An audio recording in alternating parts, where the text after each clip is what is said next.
In this question हमसे पूछा गया कि अगर आपके पास एक बाय कॉन्वेक्स लेंस है और अगर आप उसके ऊपर रेड लाइट फेंक रहे हैं और रेड लाइट को हम वायलेट से अगर रिप्लेस कर दें तो उस बाय कॉन्वेक्स लेंथ का फोकल लेंथ कैसे चेंज होगा. It is very important question for boards as well as for competitions. Okay, इसके लिए यूज क्या करेंगे? Lens makers formula. अब आप लोगों को पता होगा कि जो लेंस मेकर्स फॉर्मूला होता है, मैं यहां पे लिख देता हूं. This is 1/f equal to refractive index minus 1 by r1 minus 1 upon r2. अब ये वाला जो फैक्टर है ये तो कांस्टेंट है, ये तो चेंज नहीं होगा. क्यों? क्योंकि हम तो सिर्फ लाइट की वेवलेंथ बदल रहे हैं, रेड की जगह वायलेट लेके आ रहे हैं. तो ये पूरा फैक्टर क्या है? कांस्टेंट. इसके अंदर कोई चेंज नहीं है. यानी कि जो फोकल लेंथ है that is inversely proportional to refractive index. ध्यान से देख लो इधर. जिस लाइट का रिफ्रैक्टिव इंडेक्स ज्यादा होगा उसके लिए फोकल लेंथ कम होगा. राइट?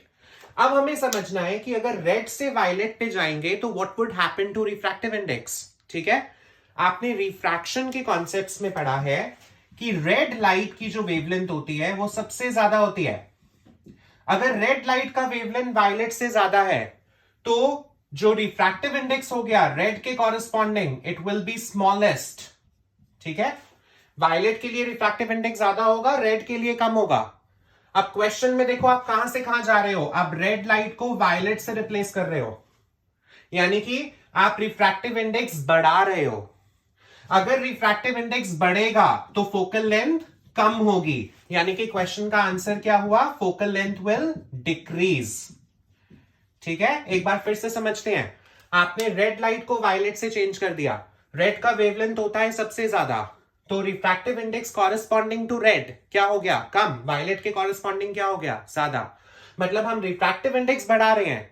अगर हम रेड लाइट को वायलेट लाइट से रिप्लेस कर रहे हैं तो फोकल लेंथ क्या हो जाएगी? कम. यहीं पे अगर क्वेश्चन में पूछा होता पावर पे क्या फर्क पड़ेगा, तो आप जानते हो power is inversely proportional to focal length. अगर फोकल लेंथ कम हो रही है तो पावर बढ़ जाएगी. अगर पूछा होता पावर पे क्या फर्क पड़ेगा तो आप बोलते हैं पावर विल इंक्रीज.